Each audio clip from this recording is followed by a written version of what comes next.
The book of Deuteronomy, 28th chapter, starting at the 15th verse. But it shall come to pass, if thou wilt not hearken unto the voice of the Most High thy sovereign, to observe, to do all his commandments and his statutes, which I command thee this day, that all these curses shall come upon thee and overtake thee. Cursed shalt thou be in the city, and cursed shalt thou be in the field, and cursed be the basket in thy store. And cursed shall be the fruit of thy body, and the fruit of thy land, and the increase of thy kind, and the flocks of thy sheep. Cursed shalt thou be when thou comest in, and cursed shalt thou be when thou goest out.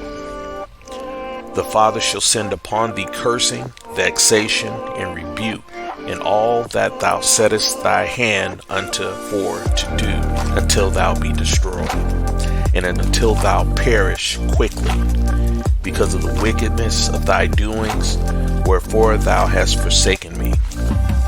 And the Father shall make the pestilence cleave unto thee, until he hath consumed thee from off the land whither thou goest to possess it. And the Father shall smite thee with a consumption, and with a fever, and with an inflammation, and with an extreme burning, and with the sword, and with blasting, and with mildew.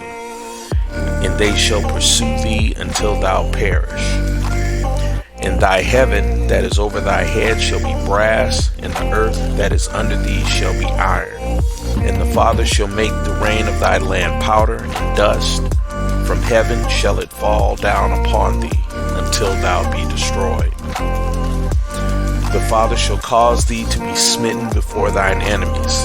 Thou shalt go out one way against them, and flee 7 ways before them. And thou shalt be removed into all the kingdoms of the earth. And thy carcass shall be meat unto the fowls of the air, and unto the beasts of the earth, and no man shall fray them away.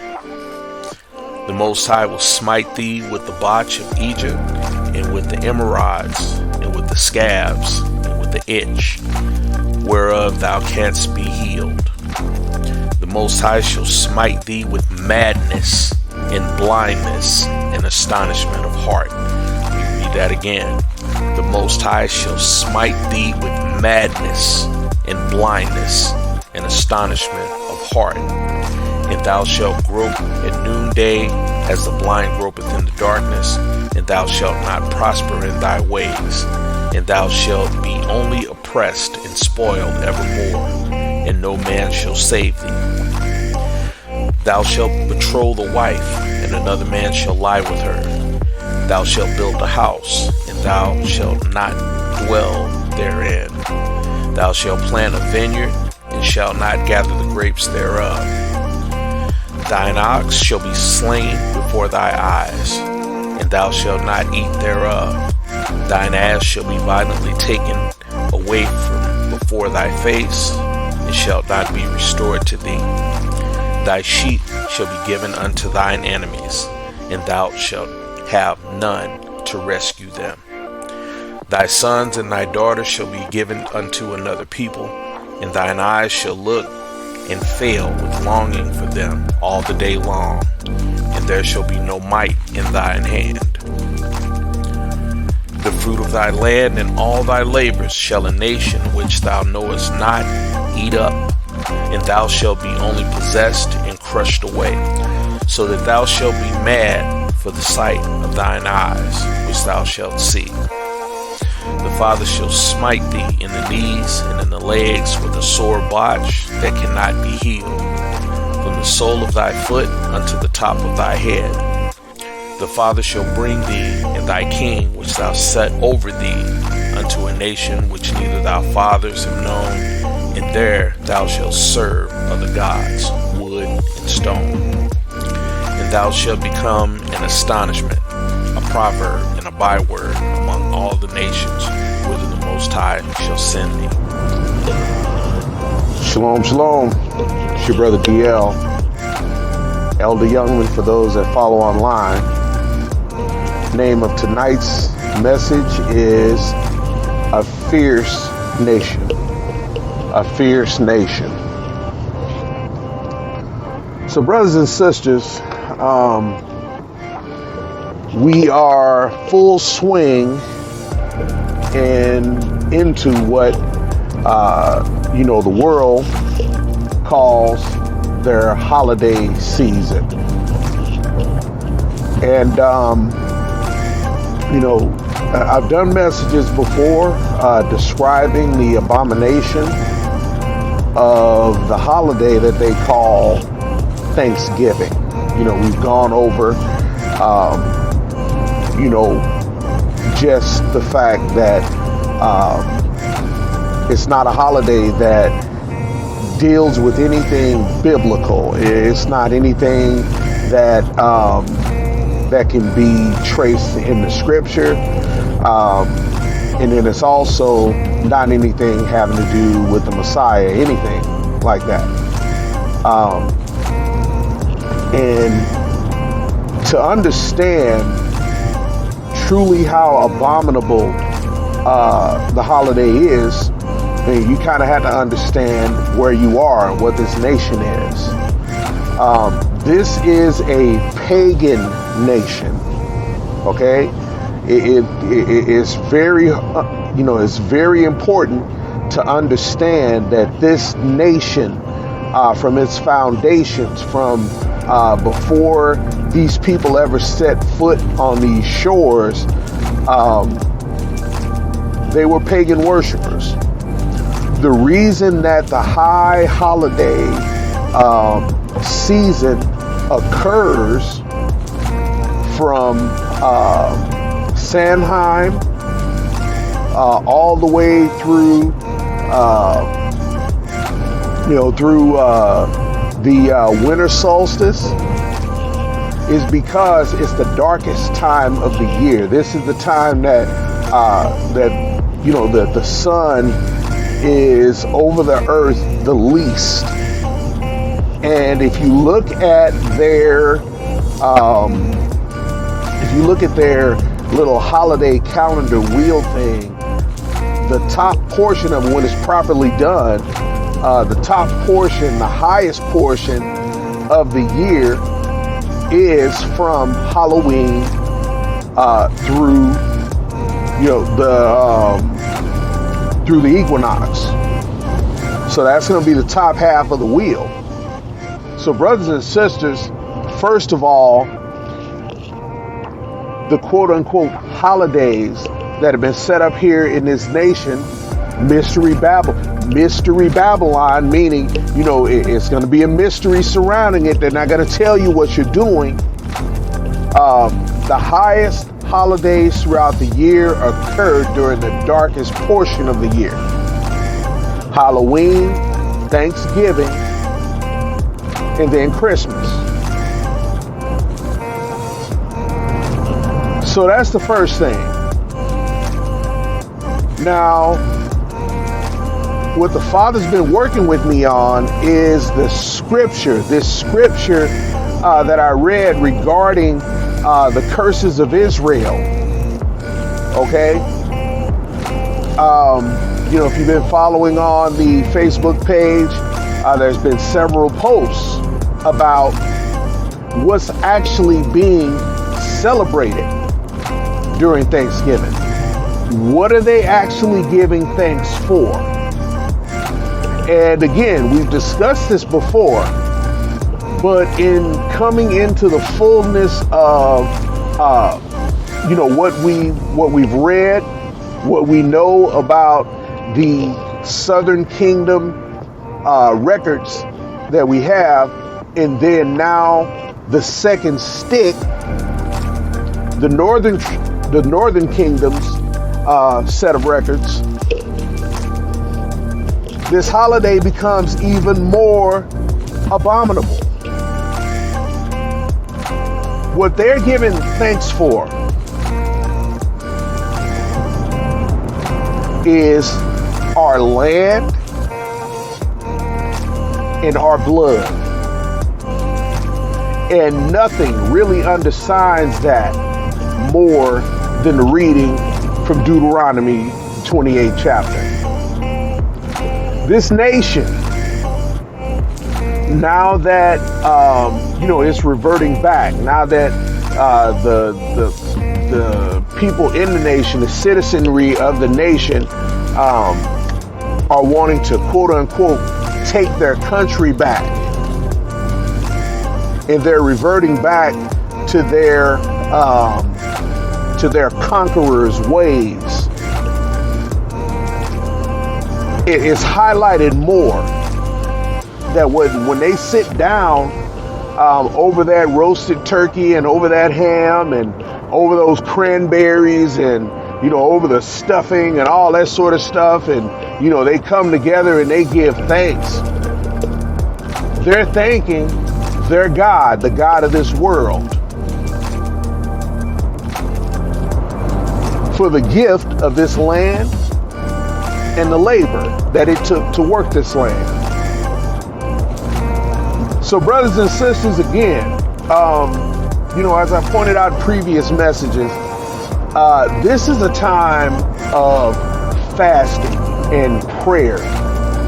And because the judgment is on them so thick, it's a time of celebration. Thanksgiving, as we know it, is an abominable holiday where those murderers and rapists and thieves come together and have a meal and give thanks to their God for the availability of our people's bodies and the availability of our people's land. They give thanks for the slaves.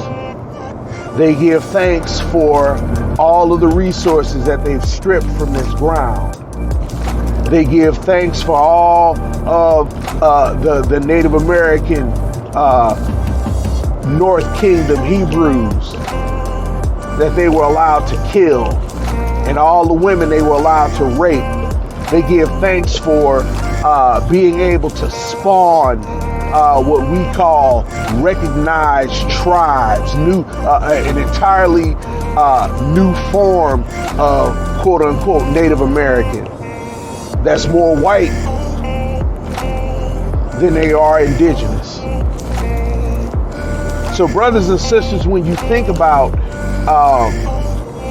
what it is they're actually doing, how they're doing it, the zeal that they're doing it with, how the entire nation is involved, and how they seek to bring in everyone under the nation to celebrate in their paganism. And then, brothers and sisters, how we as a people that are the subject of what it was that they consumed to get this blessing, participate ourselves in that ritual.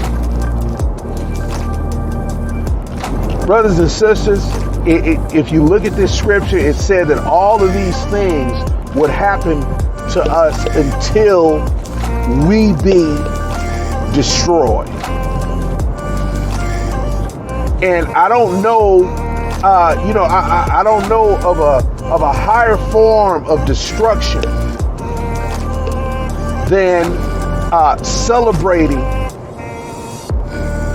your own downfall, celebrating the weight of your own curse, celebrating, not realizing who you are, realizing that our Father is waiting for us to call out to Him for justice, to call out from Him to be reborn, calling out to Him to be redeemed, to be taken out of this judgment, to be taken out from under these Gentiles. I don't know of a higher expression of the fact that you yourself are destroyed than you celebrate your own blood, your own loss, your own enslavement, your own subjugation, your own being put on reservations with no electricity and no water in the richest nation on the planet. And brothers and sisters, it's not just some of them. Republicans and Democrats will all be at their table giving thanks for your blood. There aren't any good ones and bad ones. How do I know that? How you know that, Brother DL? How you know that, Elder Youngman? Because we've been here for 400 years. This government has been in place for what? 200-300 years?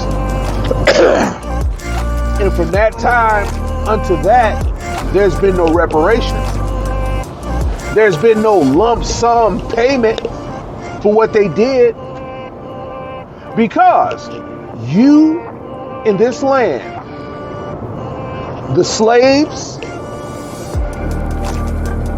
and the owners of this land are one people. And you, as described by Southerners, are the one thing that's needful. So Barack Obama didn't pay out any reparations. Joe Biden's not going to pay out any reparations for all of the shucking and jiving and dancing around that Negroes did when Kamala Harris ascended to the vice presidency. She's not going to pay out no reparations. They all tell you it's a bad idea. And these are the folks that are supposed to be with you, on your side, looking out for your interests politically. You vote with them because the Republicans are white supremacists. But neither party is talking about paying reparations. Why?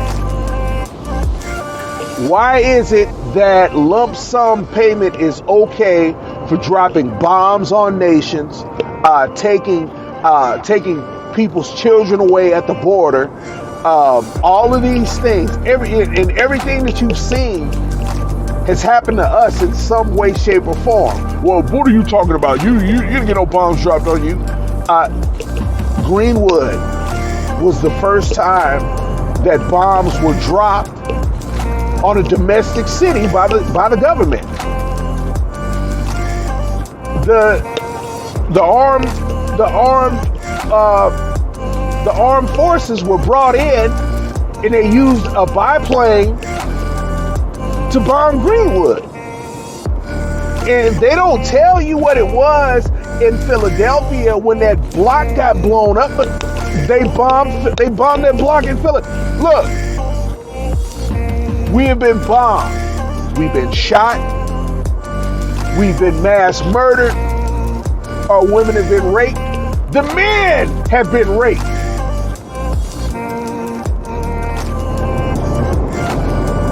What do you think it was to bust a buck?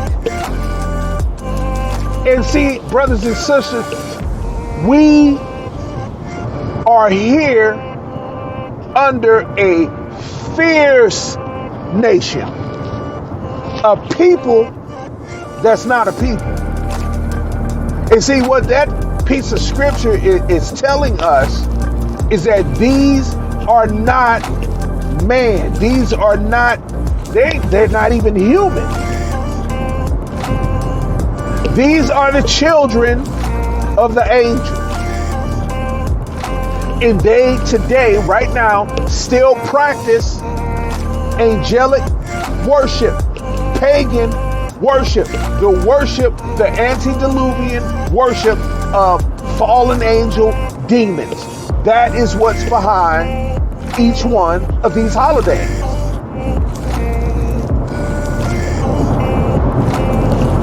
But Thanksgiving, brothers and sisters, Thanksgiving is about the most direct reference to your suffering. Thanksgiving is a holiday that wouldn't even be possible if his land was not taken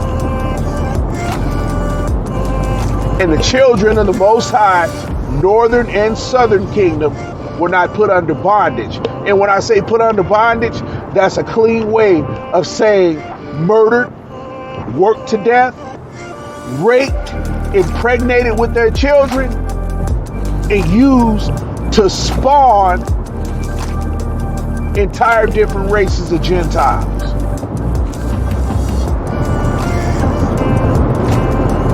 Now, if you want to understand why it is, you will never get reparation from them, while you see the United States go into a place like Syria and airlift all of the people out, Afghanistan, airlift all the people out. Those are their children. Those are their cousins. That's why they're allowed to come over here, and they make do. They find places to put them. You know, all of the vacant houses are somehow opened up, and a home is made for their children, for their cousins. They're all spawned by the same people, brothers and sisters. So this holiday is the culmination of the celebration of what we've read here in Deuteronomy 28. It would not be possible if our land was not taken from us. If the fruit of our land was not, the fruit of our land was being consumed right now. The turkeys and the yams and the bread stuffing and the green beans and the pigs and all that. Brothers and sisters, none of it is possible without you. Whether you're northern kingdom or southern kingdom, this is your land. The labor that was necessary to subjugate this land, the labor right now to pick all of these vegetables and all these sorts of things that they're using to pull these dinners together, they're done by our brothers from south of the border. It used to be done by us.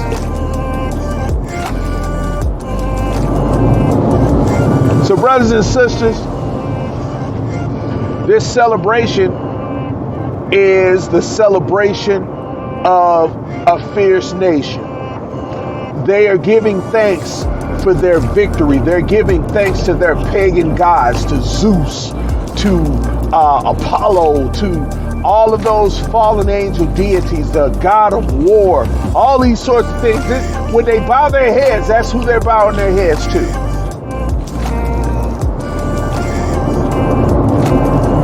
They give a mocking thanks to our Father for his children. And they celebrate their victory over us, their subjugation of us, their total domination of the land of promise. Not the promised land, but the land that was promised to Nephi, to the northern kingdom.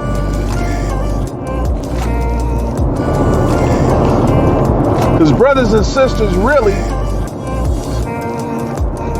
what makes this holiday so abominable is the fact that we know who the Native Americans were.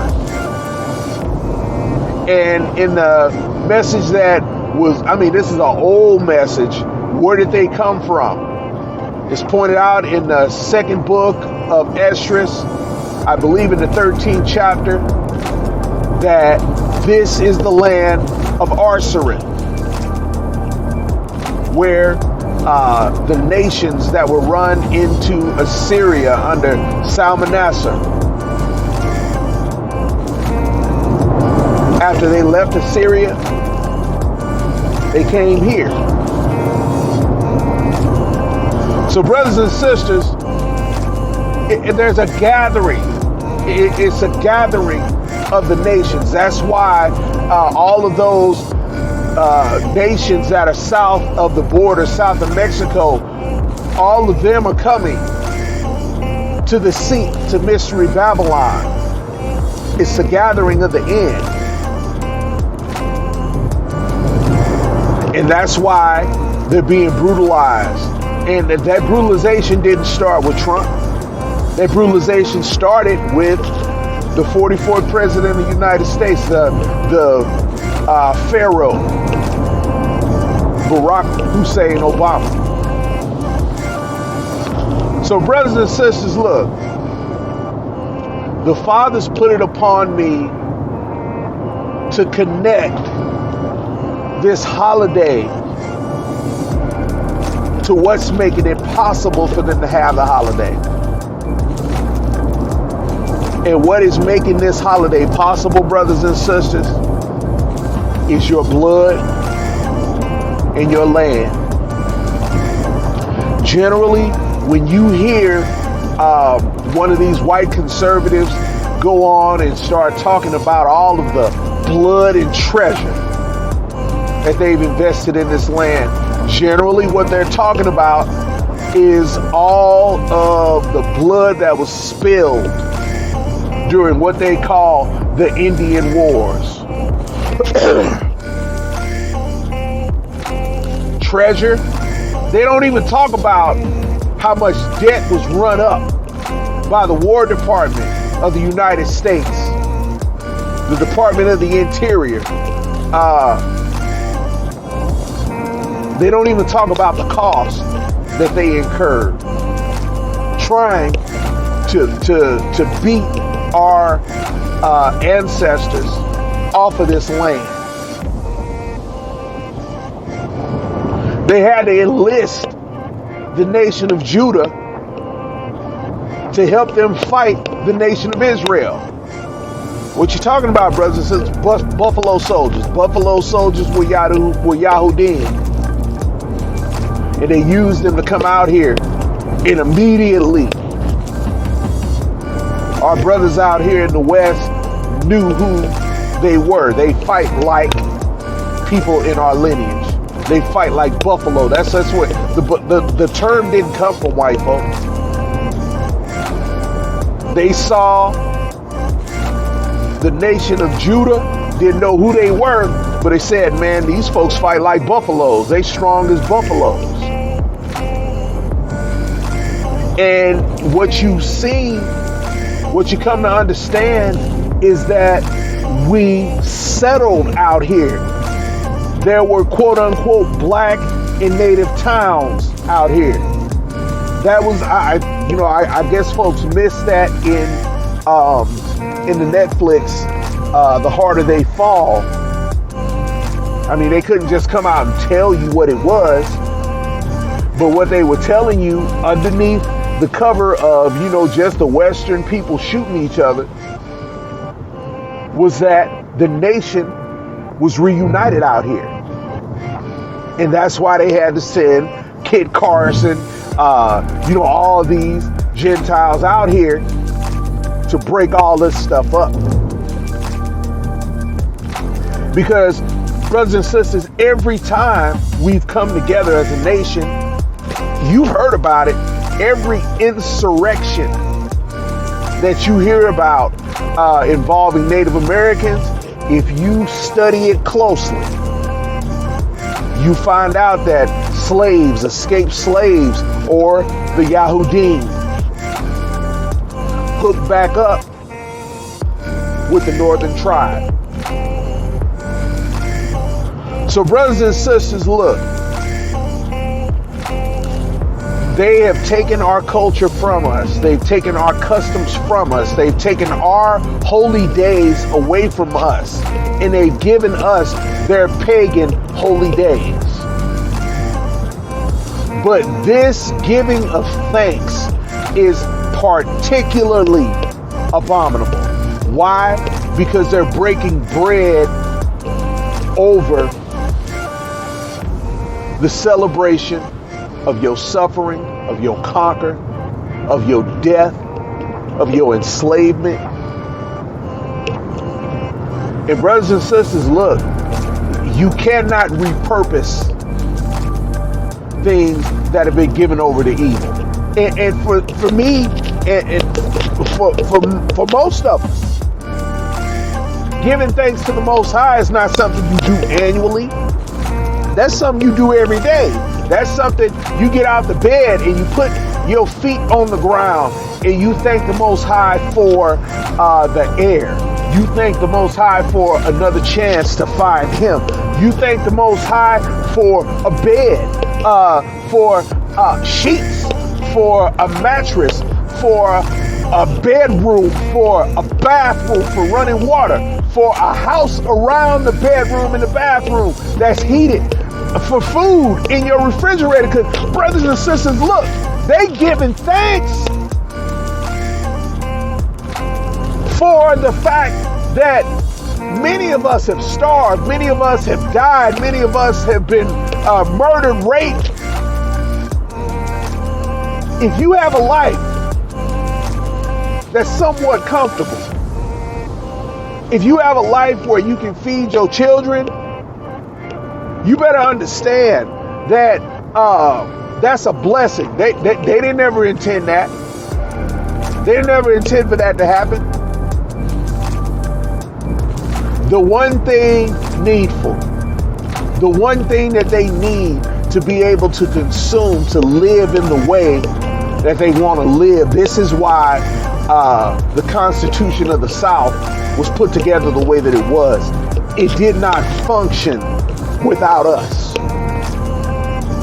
You know, people are back and forth about whether the Civil War was fought for money or for slavery. Both.